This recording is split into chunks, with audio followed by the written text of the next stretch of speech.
nuestro invitado de hoy, el parlamentario de Euskal Herria Bildu, Iker Casanova. Arratsaldeon, muy buenas tardes, Iker. Eso, arratsaldeon. Estábamos escuchando los proyectos, las propuestas para salir de esta crisis, las ideas que seguramente que tú conoces de primera mano mejor que nosotros. ¿Coinciden con las que vosotros, desde Euskal Herria Bildu, se pondrían en marcha para sacarnos de esta crisis económica derivada de la crisis sanitaria? Pues en cierta medida se podría decir que en este país sí que existe un cierto consenso sobre que el modelo económico tiene que pivotar sobre una base industrial, porque la industria aporta un valor añadido superior a otros sectores productivos y, sin despreciar la contribución de nadie, una economía industrializada es una economía que genera valor, que genera mejores salarios y retornos vía fiscal, por ejemplo, a través de una adecuada imposición, si la existiera, de los beneficios empresariales. También existe un cierto consenso en que esa industria en el pleno siglo XXI y en una sociedad global como la que vivimos tiene que ser una industria altamente tecnológica para poder ser competitiva a ese nivel global. Decía que coincidimos quizás en el enunciado de cuáles tienen que ser las bases de nuestra economía, pero luego a la hora de materializarlo, pues mucho nos tememos que existen diferencias, ¿no? En primer lugar, porque los resultados del gobierno, de las políticas del gobierno, no son las que nos quieren hacer ver. Presumen, y ahora mismo lo estamos viendo, de una apuesta decidida por la tecnología y la innovación, pero desde que Urkullu llegó al gobierno, la apuesta real de este país, el porcentaje de Producto Interior Bruto que se invierte en tecnología e innovación está estancado, incluso descendiendo, y nos estamos quedando rezagados con respecto no ya a las economías europeas más punteras, que nos sacan mucha ventaja, sino incluso con respecto a la media de la propia Unión Europea. Y el peso de la industria en el País Vasco no ha crecido en la última década prácticamente que lleva Urkullu al frente del gobierno. Por tanto, si coincidimos en que la industria y la I+D, que es lo que le aporta esa tecnología y ese valor avanzado a la industria, son las bases de nuestra economía, y constatamos que desde que Urkullu está en el gobierno la industria está estancada y la I+D está retrocediendo, pues bueno, quizás todos podemos estar teóricamente de acuerdo hacia dónde queremos ir, pero tenemos que ser críticos a la hora de materializar esos objetivos, a la hora de la materialización de esos objetivos que ha desarrollado el gobierno vasco. He leído, desde Euskal Herria Bildu apoyabais medidas que nos permitieran salir de la crisis sanitaria, de esta pandemia, pero claro, si estas medidas son muy restrictivas,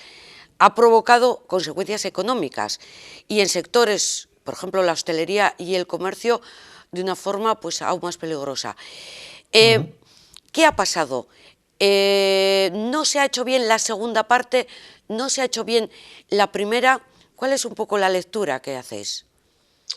Bien, en primer lugar, y con respecto a la afectación de las medidas hacia la economía, decir dos cosas. Primero, que la salud es lo más importante y que las pérdidas que se están dando en el ámbito de la mortalidad son absolutamente irreversibles, además de otra infinidad de tropiezos y de problemas que está generando a nivel sanitario, y por tanto la prioridad siempre debe estar en el ámbito de la salud. Pero incluso poniéndonos economicistas y sacando cuentas, que también es importante, y desde luego no se puede despreciar que la gente tiene que vivir de algo y la economía tiene que estar activa, lo que realmente nos ha salido caro y nos ha pasado una factura muy alta es la prolongación de la pandemia y de las medidas que le acompañan, ¿no? Nosotros desde el primer momento apostamos por medidas de cero COVID, medidas de erradicación, medidas intensas, duras efectivamente, pero más cortas en el tiempo porque tendrían resultados. Todo el mundo recuerda que cuando se aplicó el confinamiento el problema estaba desatado y en unas semanas se logró reconducir. Y eso, evidentemente, es una señal de por dónde tienen que ir las cosas. En otros países que quizás tenían una mejor situación de partida, por ejemplo, Nueva Zelanda, Australia,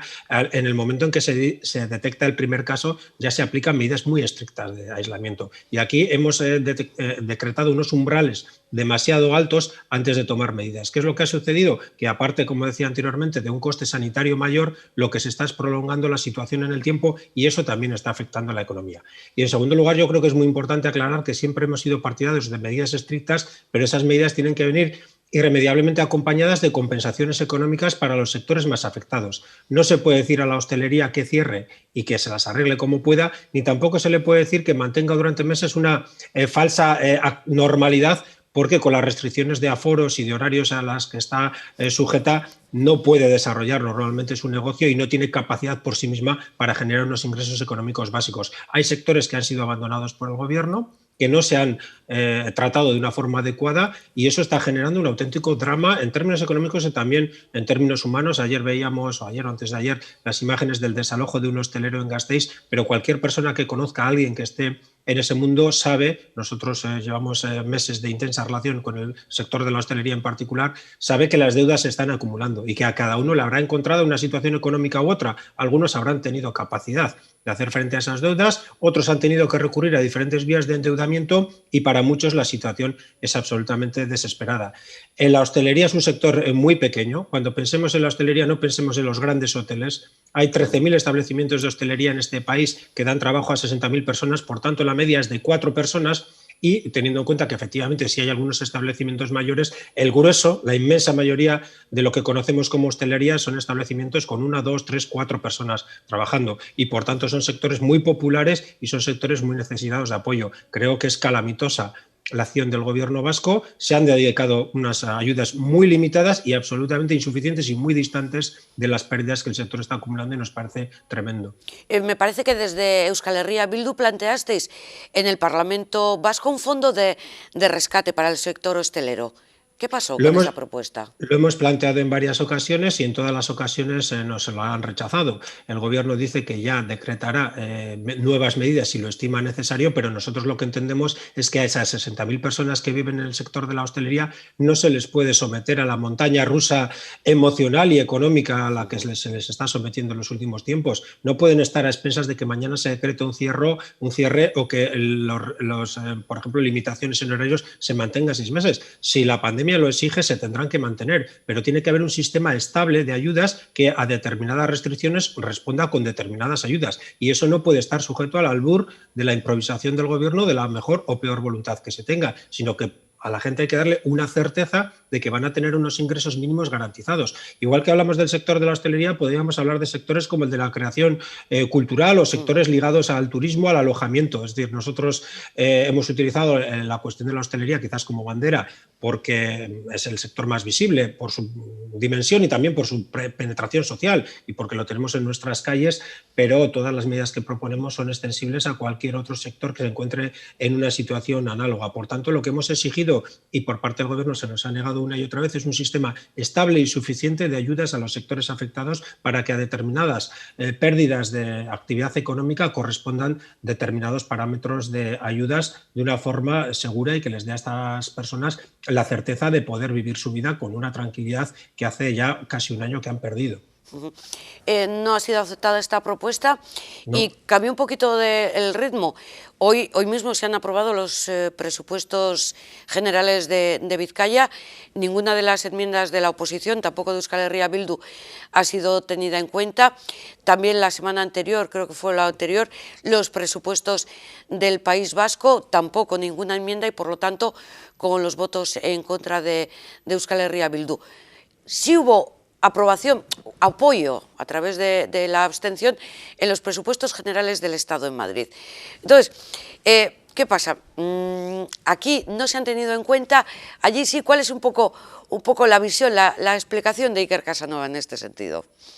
La verdad es que eso es una pregunta doble y además Sí, cada y una de sin las partes trampa. tiene mucha entidad, o sea que creo que me va a ser difícil ser conciso, ¿no? Pero vamos a tratar de hacerlo. Con respecto a la situación en el País Vasco, yo creo que es evidente, tal y como decías, que el gobierno que ha conformado esa alianza entre el Partido Nacionalista Vasco y el Partido Socialista en la mayoría de las instituciones de este país, pues está aplicando lo que se viene a conocer como el rodillo. Nosotros entendemos que la sociedad ha hablado, en el caso de las últimas elecciones, ha determinado que esos dos partidos puedan tener una mayoría absoluta y es legítimo, y además cualquier otro partido lo haría, que a través de esa mayoría absoluta quieren desarrollar un programa de gobierno propio y quieran desarrollar sus planteamientos políticos. Hasta ahí todo normal y todo legítimo. A partir de el análisis de otro tipo de comportamientos, pues entendemos que sí se puede alzar la voz en un cierto tono crítico. Creemos que esa mayoría absoluta está deviniendo en una mayoría absolutista. ¿Por qué? Porque no se tiene en cuenta las opiniones de nadie, porque se aplica el rodillo, porque se vota en contra incluso de propuestas que se reconoce que son positivas y se llega a situaciones paradójicas como las que hemos visto en el debate parlamentario de los presupuestos de la Comunidad Autónoma Vasca, donde el Gobierno en repetidas ocasiones decía a uno u otro grupo de la oposición: podíamos haber aprobado esta enmienda y podíamos haber aprobado esta mejora, tal o cual política, pero como no nos vais a votar a favor, vamos a votar en contra. Hombre, pues si esa enmienda era buena, aceptarla y ya está, ¿no? Entonces lo que entendemos es que se les ha subido bastante a la cabeza esa mayoría absoluta, se ha convertido en una mayoría absolutista y en un rodillo. Y además hay otro tipo de cuestiones, por diferentes razones, que creemos que van más allá de la aritmética a corto plazo que puede existir en el Parlamento. Creemos que hay temas encima de la mesa que requieren unidad, que requieren escucharse y que requieren colaborar. Tenemos una pandemia y una situación económica absolutamente inédita que sería positivo que gestionáramos a través de mecanismos de gobernanza compartida más amplios que los que sustentan a este gobierno. También tenemos retos como, por ejemplo, todos los fondos de reconstrucción europeos que plantean objetivos a una década vista e incluso más allá. Por tanto, no son objetivos que vayan o trabajos que vayan a durar lo que va a durar una legislatura o un gobierno. Son retos generacionales que entendemos que deberían construirse también con la aportación de todos los partidos políticos y también de otros agentes sociales. Y luego también entendemos que hay cuestiones que, por mucha mayoría parlamentaria que exista, la sociedad va por otro lado y exige una reflexión a esos partidos. Por ejemplo, el caso que acabamos de mencionar de la hostelería. Estamos convencidos de que, más allá de que al PNV y al PSOE le dé los números, la gente en este país está pidiendo que a la pobre gente del mundo de la hostelería se les dé de una vez por todas una ayuda estable y se les saque de esta situación lamentable que están padeciendo, entre otras cosas, por la dejación del gobierno. Y con respecto a la cuestión de Madrid, yo, bueno, aquí me veo obligado a ser un poco más sintético, pero siempre que me preguntan esto en los medios de comunicación, yo busco la complicidad del oyente. En estos momentos en el Estado español hay dos alternativas de gobierno. Una, la que conforman el Partido Socialista y Unidas Podemos a nivel del Estado, y otra, la que representa el Partido Popular, Vox y Ciudadanos, lo que se ha venido a llamar el trifachito. Yo le pregunto al espectador que nos está escuchando cuál de los dos gobiernos le convence más y se identifica más con su forma de ver las cosas. Es una pregunta que sabemos más o menos cuál es la respuesta. Más del 90% de la sociedad vasca está por dar una cierta estabilidad al gobierno actual, no por enamoramiento con respecto al mismo, sino por la constatación de que la alternativa es absolutamente inasumible. Por tanto, en ese sentido, si hemos sido flexibles con respecto a las peticiones al gobierno central para apoyar los presupuestos, pero es que además ese gobierno sí que ha tenido una cierta receptividad. Siendo como somos una fuerza pequeña a nivel estatal, se han adoptado y aceptado diferentes enmiendas, alguna como por ejemplo relacionada con el apoyo al sector aeronáutico, que tan en boga está estos días en los medios de comunicación con los problemas que están generando, y por tanto, incluso siendo un partido pequeño, nos hemos encontrado con una mayor receptividad por parte del gobierno central que la que el gobierno vasco ha dado al mayor partido de la oposición del país. Por tanto, entre la necesidad de dar estabilidad a este gobierno, que por muy malo que sea o por muchas carencias que tenga, es evidentemente lo mejor que puede haber en el Estado de España en estos momentos, y esa receptividad que nos hemos encontrado, pues ahí sí ha sido posible lo que aquí evidentemente el frontón que supone el gobierno del PNV y el PSOE no han permitido. Y a nivel de aquí de Euskadi lo ha citado los problemas del sector aeronáutico con ITP aquí en Baracaldo. Bueno, venimos hablando del tema de los estibadores, que ya lo tenemos un poquito hasta olvidado, pero bueno, Tubacex, también un poquito más lejos hay en Llodio, pero también con despidos inminentes. ¿Tienen otra solución diferente a la que se esté planteando? Pues evidentemente son casos distintos, pero que tienen en común el que determinadas empresas, hablabas de Tubacex, por ejemplo, y de ITP, y también hay casos, sobre todo el sector aeronáutico, evidentemente hay una crisis, pero también hay un interés de ciertas empresas de aprovechar la crisis y la coyuntura para aplicar políticas de ajuste que van más allá de lo que la realidad económica de esas empresas exigiría. Nosotros somos conscientes de que en el mundo económico hay momentos en que hay empresas que pasan por dificultades, que acumulan pérdidas y que tienen que asumir algún tipo de medida de control de esas pérdidas y de reducción de gastos, incluso de reducción de plantilla. Somos conscientes en Euskal Herria Bildu, y creo que todos los sindicatos en este país también son conscientes de que en determinados momentos se llega a esa situación. Sin embargo, lo que estamos viendo dista de esa realidad en la que los despidos sean inevitables, y estamos viendo casos como por ejemplo el de Tubacex, donde la empresa ha decidido ahorrar en costes laborales 10 millones y ha ofertado a la plantilla o bajarse el sueldo por cantidad de 10 millones o echar a 150 personas.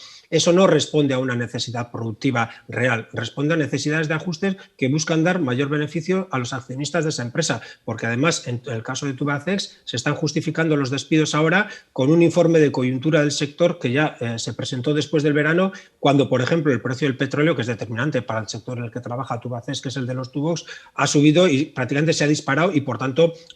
presenta unas mejores perspectivas económicas en ese ámbito, ¿no? Y en el caso del sector de la aeronáutica es cierto que en un primer momento sufrió un impacto brutal por la práctica paralización de las entregas de aeronaves que decretaron las compañías aéreas, porque ellas también se habían encontrado con una parálisis de la movilidad. Entonces lo que hicieron es decir alto a los pedidos que tenían ya realizados y por tanto se paró la producción. Pero también es verdad que sobre todo con la vacuna, bueno, en primer lugar hay que decir que en el mundo aeronáutico hay cláusulas de salvaguarda en el cual los pedidos se aplazan pero no se anulan y por tanto esos aviones que no se están haciendo ahora se harán en un futuro y por tanto ahora hay que aguantar para que cuando luego vuelva la actividad no se hayan producido medidas irreversibles y traumáticas como son los despidos, ¿no? Pero es que además los informes con los que cuenta el sector, y nosotros hemos tenido una interlocución no solo con el ámbito sindical y laboral, sino también con el mundo empresarial del sector de la aeronáutica, ellos partían también de unos informes en los cuales preveían que la pandemia se iba a prolongar más de lo que parece que gracias a la vacuna va a ser, y por tanto estamos hablando de unas medidas traumáticas e irreversibles como son los despidos de cientos de personas, cuando realmente además las empresas,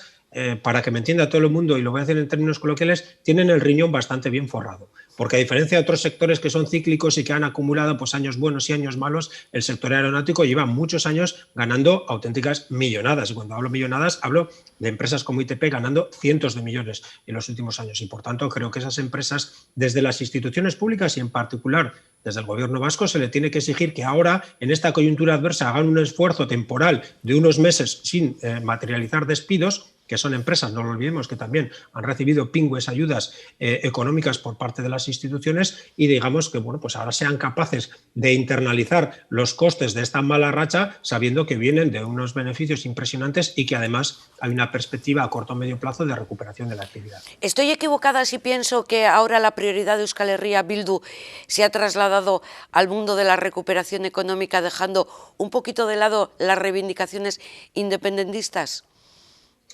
Pues no del todo, porque evidentemente para nosotros la independencia es una cuestión fundamental de nuestro ADN político y eso no lo vamos a renunciar ni ahora ni nunca. Y en la medida que sea posible trataremos de articular mecanismos para que eso se materialice. Estamos apoyando la realidad catalana y estamos también tratamos la pasada legislatura de construir aquí un nuevo estatus y lo volveremos a hacer. Es evidente que la ciudadanía en estos momentos lo que está buscando de la política es respuestas a problemas inmediatos y graves. De la misma forma que en la lucha por la independencia de este país se ha convertido o es una parte fundacional de nuestro ADN político, la lucha por un modelo de sociedad más justo para la mayoría de las personas lo es también. Por tanto, bueno, en unos momentos quizás haya carriles que funcionen más rápido. Evidentemente, dar respuesta a las necesidades de las personas, las pensiones, el empleo, la defensa de la industria, es algo que con independencia o sin independencia va a haber que hacer siempre, pero evidentemente en esos momentos las necesidades materiales de la ciudadanía son muy urgentes, ¿no? De todas formas, nosotros siempre decimos que todo esto se podría resolver mejor con un mayor nivel de autogobierno y el mayor nivel de autogobierno posible es la independencia. ¿Por qué? Porque podríamos resolver los problemas de esta sociedad acorde con la voluntad política mayoritaria. Podríamos tener otra legislación laboral, podríamos tener otro sistema de pensiones, podríamos tener una política industrial más activa, podríamos tener voz en el concierto internacional para defender a nuestros sectores económicos y esa independencia que nosotros proponemos también resultaría incluso un grado intermedio de un mayor autogobierno, como el que significa el nuevo estatus, también significaría una mejora en las condiciones de vida materiales de la gente. ¿Y cuál es la valoración respecto a los incidentes o enfrentamientos que se están produciendo entre trabajadores y agentes de la Ertzaintza? Lo vimos en ITP y lo hemos visto esta misma semana ahí en Tubacex. Yo sinceramente tengo que decir que lamento algunas actuaciones policiales y también entiendo que bueno, no hay gobierno en el mundo que no tenga la obligación de mantener un cierto orden y la policía existe y la policía tiene que cumplir unas funciones. Lo que nosotros criticamos no son en general las actuaciones policiales, sino aquellos momentos en que esas actuaciones en este terreno y en otros también, como la pandemia, nosotros entendemos que si hay un botellón o si hay una reunión de gente que está poniendo en riesgo la salud, la policía tiene que intervenir. No negamos esa necesidad, en algunos casos la obligación de intervenir, pero sí pedimos que todas las actuaciones policiales, como la del resto de funcionarios públicos en el desempeño de esas funciones, se desarrollen con ajuste a la legalidad y con un criterio de proporcionalidad. Hemos visto unas imágenes que yo creo que son inaceptables por un uso de la violencia que los propios reglamentos y protocolos de intervención de la policía no contemplan, y con casos lamentables como la lesión grave de un sindicalista de Comisiones Obreras que pudimos ver prácticamente en directo a través de los múltiples vídeos. Pero es que además los trabajadores y trabajadoras tanto de Tubacex como de ITP, con los que tenemos relación desde hace bastante tiempo, nos cuentan que incluso además de esas escenas de violencia, en días previos y de forma sistemática, pues se está produciendo una actitud bastante agresiva y beligerante por parte de la policía, y que además de esos excesos en el uso de la fuerza, pues se han asistido a provocaciones verbales, insultos, amenazas y a una actitud bastante chulesca por parte de la policía. Ahí es donde desarrollamos la crítica, en esas actuaciones que consideramos absolutamente desproporcionadas y evidentemente más ante algo que yo creo que en esta sociedad y más en la margen izquierda todo el mundo considera sagrado, que es el derecho de los trabajadores y trabajadoras a pelear en defensa de sus puestos de trabajo. He dejado aparte los incidentes violentos que sobre todo se estaban produciendo en Barcelona y en Madrid en protesta por el encarcelamiento del rapero de Pablo Hasél, y que de alguna forma está derivando pues en otro tipo de actuaciones. ¿Lo ves así? Sí, evidentemente, bueno, Euskal Herria Bildu desde su constitución hace una apuesta exclusiva y decidida por las vías pacíficas y democráticas, exclusivamente pacíficas, y por tanto cualquier forma de protesta que se rebase ese ámbito no va a contar con nuestro respaldo. Otra cosa es que como formación política preocupada por la realidad hagamos un análisis que quizás difiera de lo que algunos medios o la gran mayoría de los medios de comunicación están haciendo, ¿no? Yo creo que hay un problema de fondo, porque en el Estado español, en este caso, ha habido una grave vulneración de la libertad de expresión, en la cual una persona va a ir a la cárcel por cantar, y es verdad que cantaba algunas cosas que podían ser críticas, pero bueno, en el caso de la condena de Pablo Hasél se refería a cuestiones relacionadas con la monarquía que realmente han venido a quedar corroboradas por la realidad empírica, ¿no? Y por tanto podríamos decir, simplificando, que una persona va a ir a la cárcel por decir la verdad. Y yo creo que el hecho de que se hayan producido tantos incidentes, de que se hayan prolongado tanto la confrontación, incluso que se hayan producido otros elementos que casi son extrapolíticos como robos, saqueos y demás, lo que revela es un cierto cansancio, y que esta condena ha sido una gota que ha colmado el vaso de una realidad que tanto en términos políticos como sociales se está complicando para mucha gente, especialmente para la juventud en todo el Estado. Pero estamos viendo una situación de paro juvenil muy alta, estamos viendo una situación de precariedad enorme, estamos viendo además que la gente menor de 30 años no ha conocido otra cosa que crisis una detrás de otra, y luego en términos más políticos lo que estamos viendo es que siempre que hay por parte de la Audiencia Nacional o por parte de la policía alguna redada u operación o condena relacionada con la expresión de la gente, siempre casualmente son sectores de la izquierda los que sufren esas condenas. Ni siquiera se puede decir que haya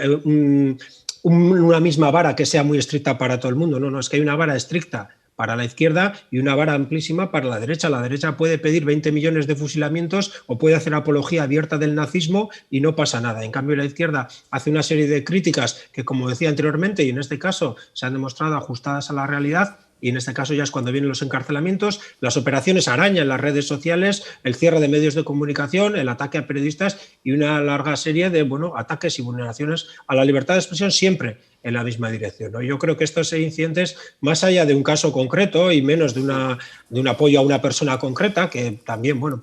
creo que despierta muchas críticas incluso dentro de la propia izquierda, que tampoco es esa la cuestión, pero sí que refleja ese hastío, tanto social como político, con unas cosas que realmente no funcionan bien. Lo que nos preocupa a los ciudadanos es que con la excusa de la libertad de expresión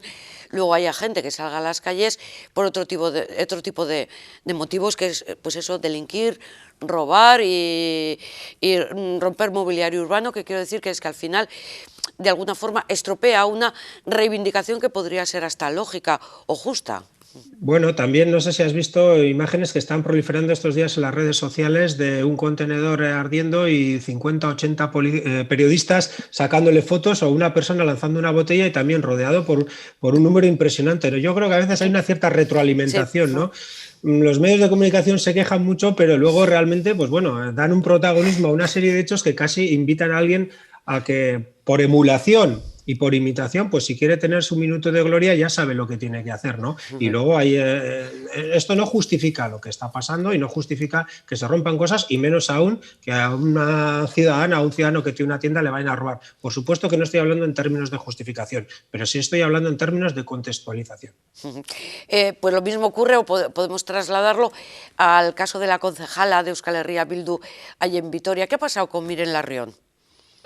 Pues si te soy sincero, tampoco lo sé al 100%, más allá de lo que ha trascendido, pero desde luego es un caso que si tengo que expresarlo con una palabra, la reacción que me ha provocado es perplejidad, ¿no? Porque Miren Larrion es una persona brillante en su actividad política y también en su actividad profesional y yo creo que ha tenido algún tipo de problema que le ha llevado a la ofuscación de hacer algo que quizás en el caso de una persona particular pues sería una tontería con sus repercusiones, pero que en el caso de una persona con responsabilidades políticas directamente lleva a su inhabilitación, porque no se puede andar con cosas oscuras cuando se está desarrollando una labor pública y se tiene un cargo público. Por parte de Euskal Herria Bildu, aunque han sido actuaciones que no han afectado ni al dinero público ni a su tarea como trabajadora, pero sí entendemos que son actos que la inhabilitan para seguir representando a la coalición en una institución y por tanto de forma inmediata se ha procedido a pedirle su dimisión, que bueno, que ella motu propio también había presentado y se aceptó inmediatamente, ¿no? Por tanto,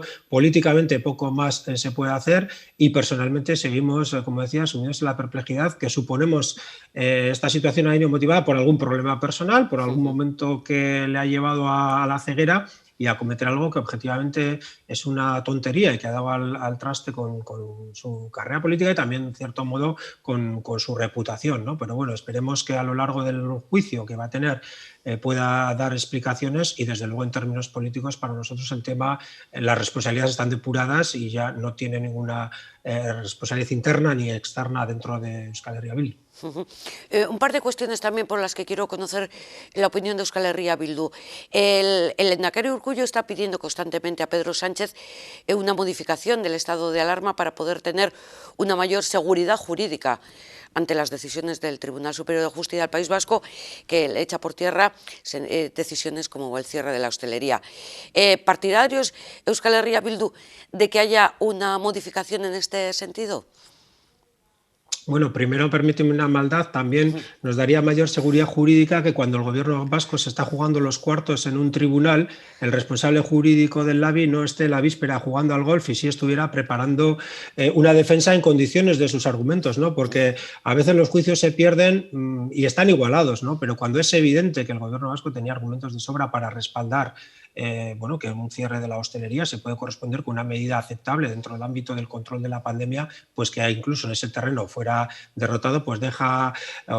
mucho que desear, quizás el planteamiento jurídico, aunque es evidente también que después de escuchar al juez, pues quizás aunque hubiera tenido a Perry Mason como abogado del gobierno vasco, ese juez tenía muy claro que iba a tumbar las medidas, ¿no? En todo caso, me parece que aunque nos podamos tomar las cosas con humor, el trasfondo es lo suficientemente serio como para exigir rigor a todas las partes, ¿no? Yo creo que el gobierno vasco tiene no solo el derecho, sino la obligación de tomar las medidas que estime oportunas. Y Euskal Herria Bildu, en todas las críticas que ha formulado a las medidas tomadas por el gobierno vasco, han sido por quedarse cortas y nunca hemos cuestionado ninguna medida y además nos hemos puesto a disposición del gobierno vasco y lo que sí entendemos es que tiene que haber un marco regulatorio que efectivamente permita al gobierno vasco tomar las decisiones que tenga que tomar. Otra cuestión es que si eso toma forma o no de una ley en concreto, pues bueno, tendríamos que ya analizar el contenido real o de esa ley en concreto para saber si estamos de acuerdo o no, pero filosóficamente, por supuesto que desde el principio de la pandemia hemos defendido una gestión descentralizada, hemos defendido que aquí se tomen las medidas y hemos empujado al gobierno vasco para que las tome. Si para ello necesitan mayor instrumento jurídico, que haga una propuesta y en principio nuestra predisposición es favorable a estudiarla. Pues me voy a permitir otra maldad también. ¿Cómo califica el equipo técnico que forma el LABI aquí en Euskadi? ¿Está capacitado, no capacitado? ¿Eliminaría a determinadas personas y pondría a otras? Bueno, la verdad es que se mezclan cuestiones, ¿no? Que tengamos al señor Jonan Fernández como máximo responsable de la lucha contra la pandemia, pues nos provoca un cierto escepticismo. Es verdad que es una persona de confianza del Lehendakari y que probablemente a veces en determinados niveles de responsabilidad puede existir una cierta polivalencia, es decir, que haya personas que tengan una perspectiva de coordinación más que una perspectiva y un conocimiento técnico directo, ¿no? Pero sí que echamos mucho de menos a la hora de tomar todas estas medidas un mayor soporte teórico, técnico y científico, ¿no? Y una mayor transparencia, además. Si se va a hacer un confinamiento, por ejemplo, perimetral, pues nos gustaría que nos dijeran por qué, sobre qué estudios se ha basado, qué resultados ha producido, a lo largo de unos meses qué efectos se han tomado, igualmente en la trazabilidad de los casos, ¿no? Porque a día de hoy seguimos fundamentalmente a ciegas a la hora de determinar dónde se producen los contagios. Quizás seguimos a ciegas porque al gobierno vasco no le interese dar unos resultados que dirían que el ámbito del trabajo, por ejemplo, o el transporte colectivo,